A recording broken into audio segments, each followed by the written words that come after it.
better, Mr. Chair. So, Madam Chair, we will help you. But you will help us. If you can convince the President of the Philippines na isama po natin sa LEDAC yung dalawang measures na sinasabi namin. Alisin po natin ang 12% VAT. That will immediately lower the price of electricity in this country. Bahala na po ang DOF kung saan niya kukunin. Kunin niya sa iba. Hindi naman po kasi nakalagay sa batas na kailangan po nating i-tax eh. You examine the law. Wala po sa law na i-tax yun eh. Hindi ko maintindihan kung bakit po tinax eh. Wala na yata silang mapagkunan. Kailangan po maging imaginative ang DOF. Huwag po natin pabigatin ang buhay ng ating mamamayan. Ang sabi, affordable eh. Paano magiging affordable kung itatax mo? Inconsistent po yun eh. So yung isa po, umamin na po si Secretary Rectum, okay po siya sa mungkahi na palitan na natin ang eskema ng ayuda. Ibigay na lang nating direct subsidy. All households consuming 234 kilowatt about renewable energy. Ang inaasahan ninyong pagbaba ng presyo ng kuryente ay dahil sa tinatawag nating renewables, hindi po ba?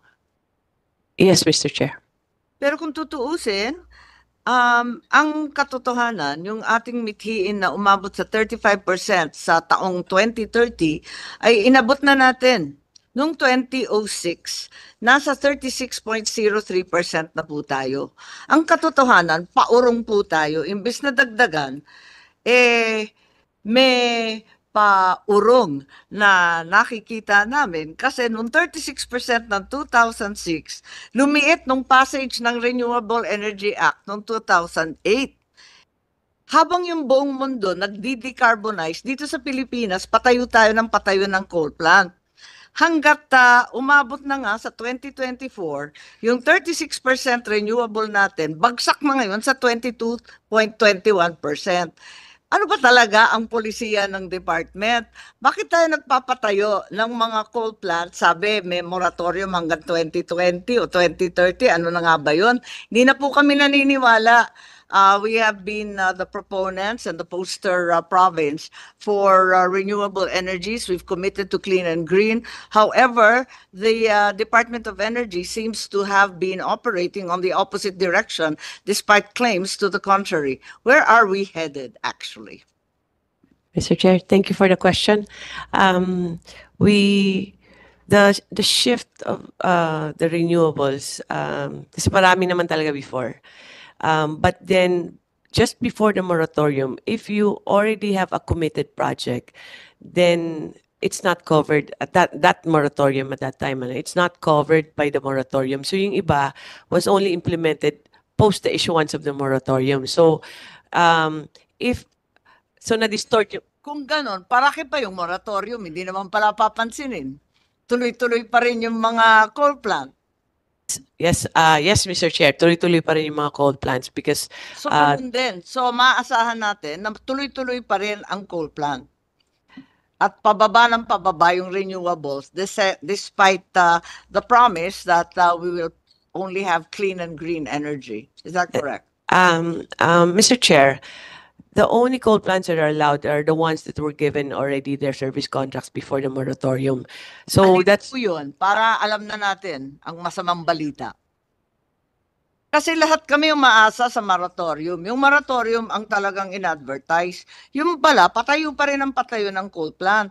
Alam naman natin, tinatapo na yung coal plant ng buong mundo. Ayaw na ng buong mundo. Inayawan na yan ng buong mundo. Dito sa Pilipinas, laganap pa rin. Ba't ganon? Yes, Mr. Chair, there are currently with contracts issued prior to the moratorium, mga 6,000 megawatts pa, ma'am. Yes, I understand. Where are they? So that we will know who will be the victims of pollution. Mr. Chair will get the list, but there are currently 6,000 ito na pala. Ano to? On the projects with DOE issued non-coverage from coal moratorium, Mindanao, there's 375 megawatts. Off-grid, there's 50. Malaki po ang Mindanao, saan banda? Misamis Power Corporation, Mr. Chair, and then which is Misamis two times o Misamis or? Misamis Oriental, Okay. Mr. Chair. And That's then 375. that's 135 times 2. And then there's Sarangani, which is 105 megawatts. Okay. We're all aware of the dire need of cheap and reliable power in Mindanao. But is it right that we will foul up the last unpolluted large island in the country by establishing more and more coal plants? As you said yourself, solar is becoming cheaper and cheaper. As soon as it moved away from silica, it became much, much cheaper. Why do we insist on power plants that are filthy and actually junked by the rest of the world? Mr. Chair, these contracts were given already before kasi ng issuance ng moratorium. We cannot, it's a contract. And then we can, and based on the issuance, basta na-issue na yung contract, then we can not infringe on their rights already. So it might need a proper legislation if we do not allow them to operate, Mr. Chair. What was the purpose therefore of the moratorium? Para kay pa yun. Kung hindi naman pala papansinin, tuloy-tuloy pa, aabot pa ng 6,000 megawatts. Yung buong Mindanao, dudungisan, magiging marumi, mapopollute yung napakagagandang lugar na sa ngayon, talagang dalisay at wagas, ika nga. Mr. Chair, when the moratorium was issued, it was a moratorium for new power plants. Hindi yung moratorium ng mga na-issuean na. That's what we got already when we started during this administration. Nabigyan na kasi sila ng contract, Mr. Chair. Yes, I'm quite familiar with RE contracts. To be frank, there's always an opt-out option. So I believe that the opt-out option should probably be invoked by our department. Given that you are saying that nevertheless we will achieve 35% renewable by 2030, ano itong green energy auction at anong maaasahan ng taong bayan dyan? Madam Chair, the Green Energy Auction is one of the successful programs of the OE. We've had GAIA 3, which is 6,600 megawatts, GAIA 4, which is 10,000 megawatts, GAIA 5, which is 3,300 megawatts, and another one by next year, 100 megawatts on GAIA 6. So ito po yung mga nanalo sa bidding at committed sila on a certain date to deliver different types of renewable energy, Mr. So I Chair. understand this is now competitive bidding and open to all competitors. Is that correct? Yes, Madam Chair, Mr. Chair. We look forward to that, but in the meantime, perhaps the contracts of these coal plants, which are not ironclad to the best of my knowledge, should be reviewed para talagang makamtan natin yung 35% sa 2030.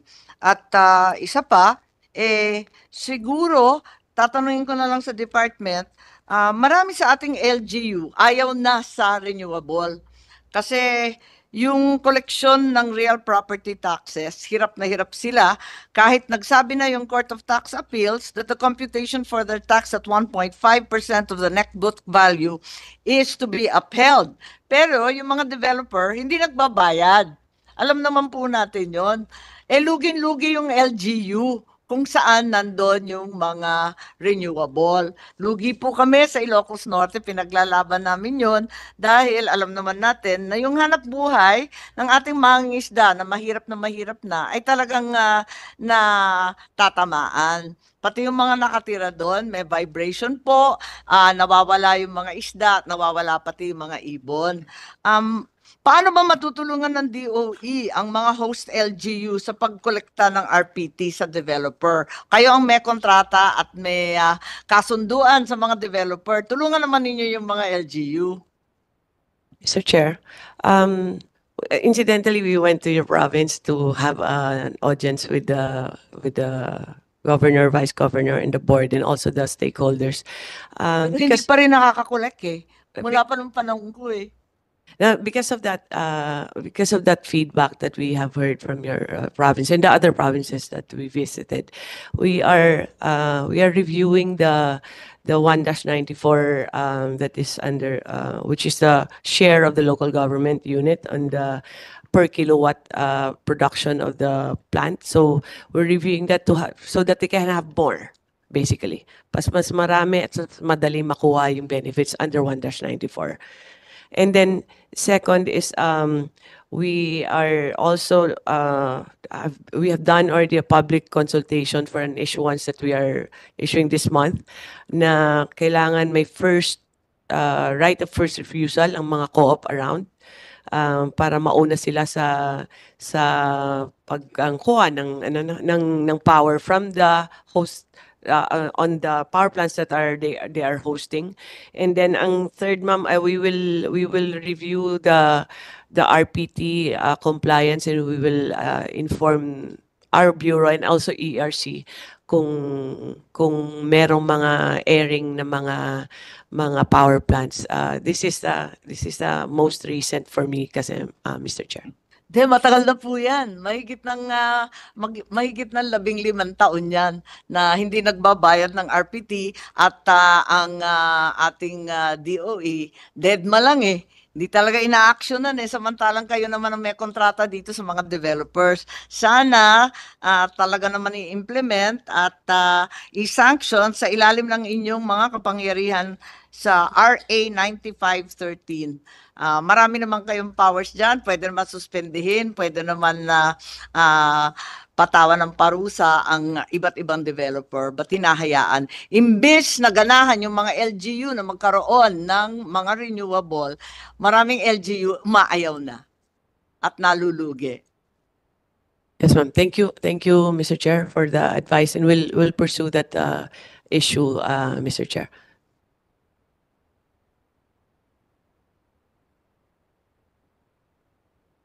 Okay na? Are you okay? Are you done? Maraming salamat, Mr. Chair. Thank you very much, For that- Secretary Garin. Thank you. Before, I would like to acknowledge the presence of Congressman Joboy Aquino. Senator Marcoleta. Thank you very much, Mr. Chair. The crucial issue here is affordability, Madam Secretary. Kanina po tinanong kayo ano yung affordable, and you ventured to say na siguro 10 pesos per kilowatt hour. Sinabi po nyo na kasi sa ibang bansa, we cannot even compare the rates dahil sa subsidized. At dito naman sa atin, tinatax pa nga ang kuryente. We have filed several measures, Madam Secretary. For example, we want to remove the 12% VAT in electricity. Will you support that, Mr. Secretary? Mr. Chair, as Secretary of Department of Energy, any measure that will lower electricity rates, we will support, Mr. Chair. If it removes the taxes, we will support. That's subject also for the DOF's opinion, no? But as the mandate in having, our mandate is to have affordable electricity, then we will support any measure that will support. Because we want to support you. We want to help you. Pag inalis po natin ng 12% VAT, immediately talagang bababa ang presyo ng elektrisidad, and our people will benefit. Tungkol naman sa subsidy, meron din kaming bill eh. Ang sabi natin, napakaraming ayuda ang pinamigay dito sa maraming mga kababayan nating mahihirap. Nandiyan ang 4Ps, nandiyan ang AKAP, nandiyan ang AIX, nandiyan ang TUPAD, nandiyan ang MAIP. Kinuwenta ko pa nga po yung 2025 budget, 194 billion pesos. Pero hindi naman nakukwenta kung kanino napupunta eh. Kaya meron po kaming panukalang batas para talagang maging mababa para sa mga kababayan natin, lalo na yung mahihirap. Magtamasa sila ng cushion sa taas ng elektrisidad. Ang mungkahi po namin, yung lahat ng mga households na gumagasta ng 234 kilowatt hours, ilibre na po natin yon. Yun ang pinaka-practical na subsidy. Kung yung ibang bansa sinasubsidize, gawin na rin natin dito. Yun pong pagsasubsidize ng 234 kilowatt hours, mas makakatipid tayo kaysa sa ayuda ng 194 billion pesos. Dito po halos, baka hindi pa umabot ng 100 billion eh. Sa 234, ilibre natin.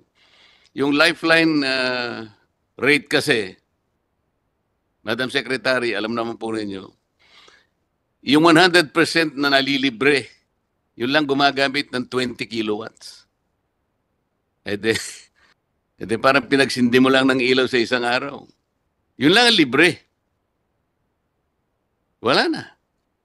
Kasi meron kayong ladderized, yan po alam ng Meralco yan, ladderized discount rate, yung lifeline rate.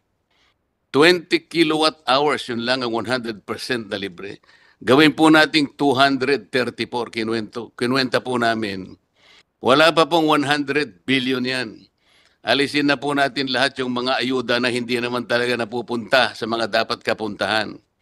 5.5 million households ang mahihirap. Katumbas po yan ang about 25 million poor Filipinos. Yung pagtanggap po ng ayuda, hindi po talaga napupunta. Wala pong record na malinaw na napunta sa kanila. Ito po practical. Walang corruption, diretso sa kanila, walang magpapasikat. Nakala mo galang sa bulsa nila yung mga akap. Lalo na nung panahon ng eleksyon po, itong nakaraan. So susuportahan po ninyo yan, Madam Secretary, sapagkat yun po ay pantulong sa inyo. Affordable, nandyan po sa Section 2, Paragraph B ng Republic Act 9136. To ensure, sabi niya, the quality, reliability, security, and affordability of electric power. So hanggat hindi po natin natutupad yung affordability, yun pong EPIRA ay pinasa 2001. 24 years na po ang nakararaan. Ang Pilipinas po ang pangalawa sa pinakamataas na rates ng electricity. Tama po. Yes. O sa paragraph E, Section 2, sinasabi po to ensure transparent and reasonable prices of electricity in a regime of free and fair competition and full public accountability to achieve operational and economic efficiency, to enhance the affordability, to enhance the competitiveness of Philippine products in the global market. Napakaganda po eh. Transparent. Hindi po natin alam kung paano kinukwenta ang rates ng electricity. Reasonable prices in a regime of fair and free competition. With Meralco, Mr. Chair, 75% of its clientele is captive market. Do you think there is competition? Mr. Wala Chair, po, di ba? Sasagutin na kita. 75% captive market. Ang nangyayari po, Mr. Chair, hindi naman kasi pinananagutan ng ERC yung ARCOA. Ito yung retail competition and open access. Hindi naman pinananagutan yung aggregation. Dito sana bababa ang kuryente. Wala pa pong rules ngayon eh. Kanina po tinatanong kayo ng isa sa amin, inaakusa kayo dun sa moratorium. Bakit hindi nyo kanya pinalalaganap ang mga renewable? Yung puro coal ang palagi nyo pinalalaganap. Nasisira ang environment.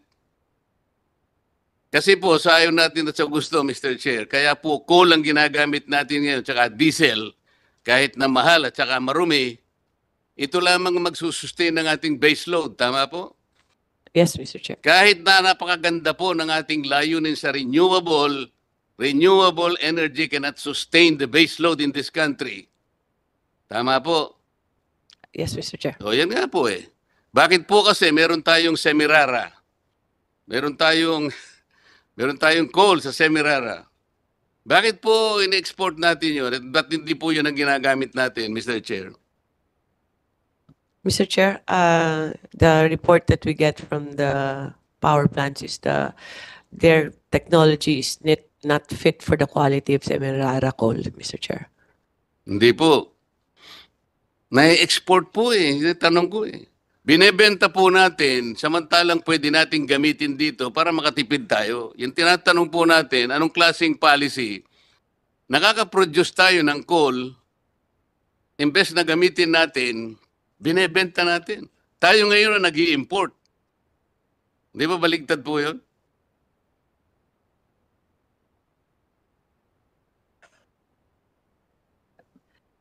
Mr. Chair,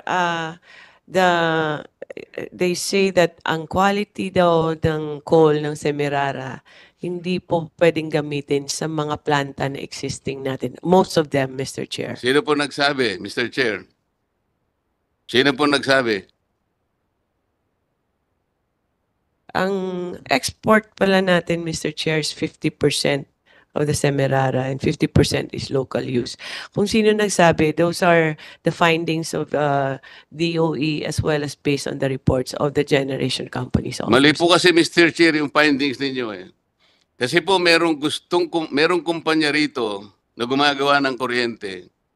Gusto po niyang kasunduan, gumawa ng kontrata, lahat po ng may puproduce sa Semirara, bibilin po niya. Wag lang nating export. Ano po masasabi niyo doon? Mr. Chair, if that is accurate, then that would be more than welcome, Mr. Chair. Hindi po kasi totoo na sinasabi, palaging ginagamit na dahilan po, Mr. Chair. Low calorific quality. Hindi po. Hindi po totoo yun.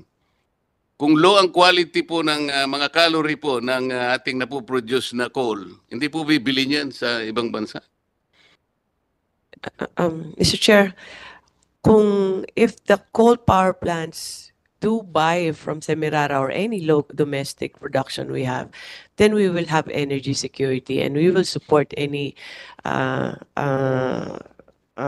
policy or any directive in order to pursue that. Kasi we are 95% or a little less than 95%, more than 90% of our coal is coming from Indonesia, Mr. Chair. Kaya nga po, kailangan nating palitan ng policy. Meron pong kumpanya rito na gustong bilhin lahat ang production ng Semirara. Kaya wag po nating i-export. Kaya yan po ay kung pananagutan ng DOE yan, wag na tayong mag-export kasi meron namang gustong bumili rito. Maganda pong pasimula, Madam Secretary, Mr. Chair. Yes, Mr. Chair, we will study that and we will coordinate with Semirara also, Mr. Chair, and our generation companies. Thank you. Dito po sa paragraph C, nung batas na sinasabi ko, meron pa pong binabanggit na ganito, to protect the public interest as it is affected by the rates and services of public utilities and other providers of electric power. Importante po talaga eh. Yung lamang pong competitiveness po ng produkto natin, pag napababa natin ang electricity, talagang may enhance, kagaya po ng objective. Isipin po ninyo, ang cement plant po natin, 70% ng kanyang production cost, elektrisidad po. Yung mga ice plant and cold storage po, 60% ng kanilang production cost, elektrisidad. Kaya kapag bumaba po ang kuryente, pag tinanggal po natin ng 12% VAT, talaga pong magiging maligaya po. Hindi lang ang ating mga households, pati po yung ating mga businessmen. Paano po ba kinukwenta? Kanina po tinanong kayo ni Senator Amy yung tungkol sa rate regulation. Paano po ba yung magandang patakaran kung paano i-regulate ang rate ng electricity?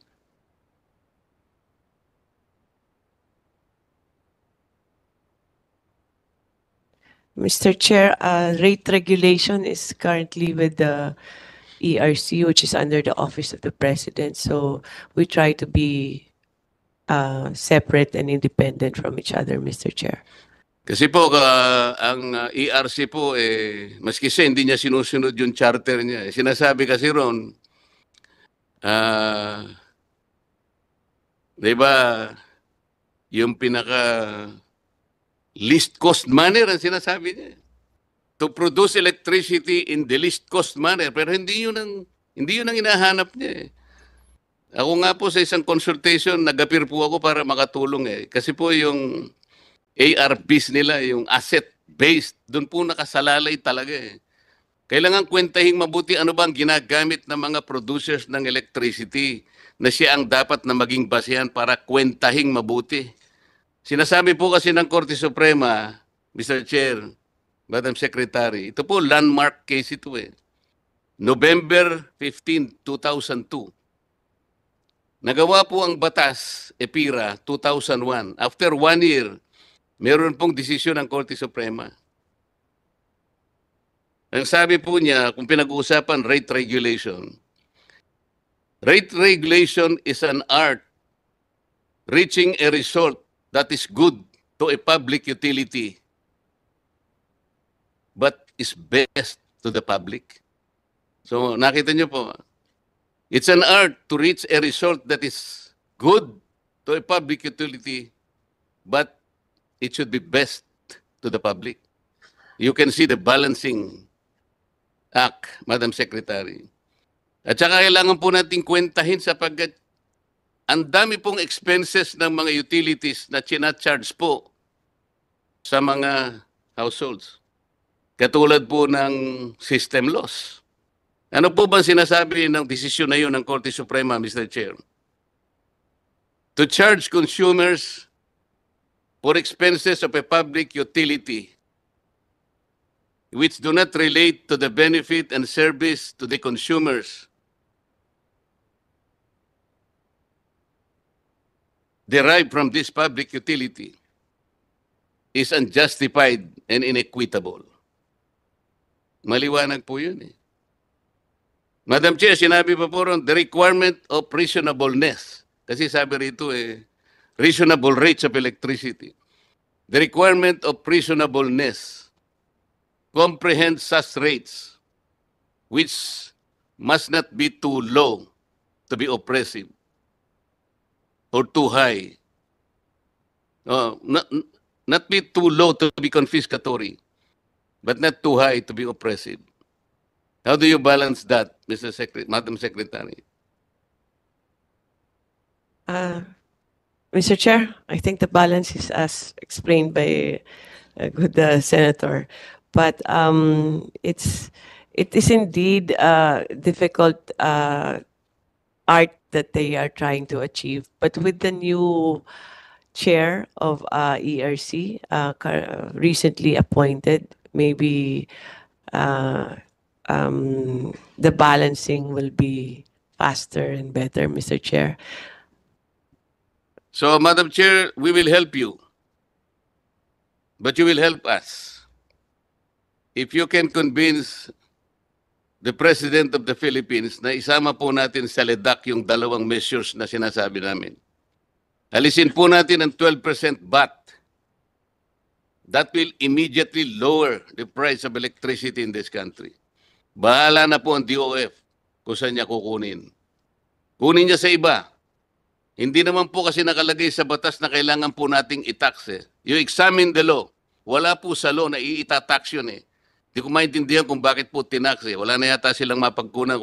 Kailangan po maging imaginative ang DOF. Huwag po natin pabigatin ang buhay ng ating mamamayan. Ang sabi, affordable eh. Paano magiging affordable kung itatax mo? Inconsistent po yun eh. So yung isa po, umamin na po si Secretary Rectum, okay po siya sa mungkahi na palitan na natin ang eskema ng ayuda. Ibigay na lang nating direct subsidy. All households consuming 234 kilowatt hours, ilibre mo na yun. Diretso, walang corruption, walang magpapasikat. Maraming salamat, Mr. Chair. Maraming salamat and congratulations, Madam Secretary. Thank you, Senator Marcoleta. Before that, I would like to acknowledge the presence of Senator Lauren Legarda. Congressman Garbin.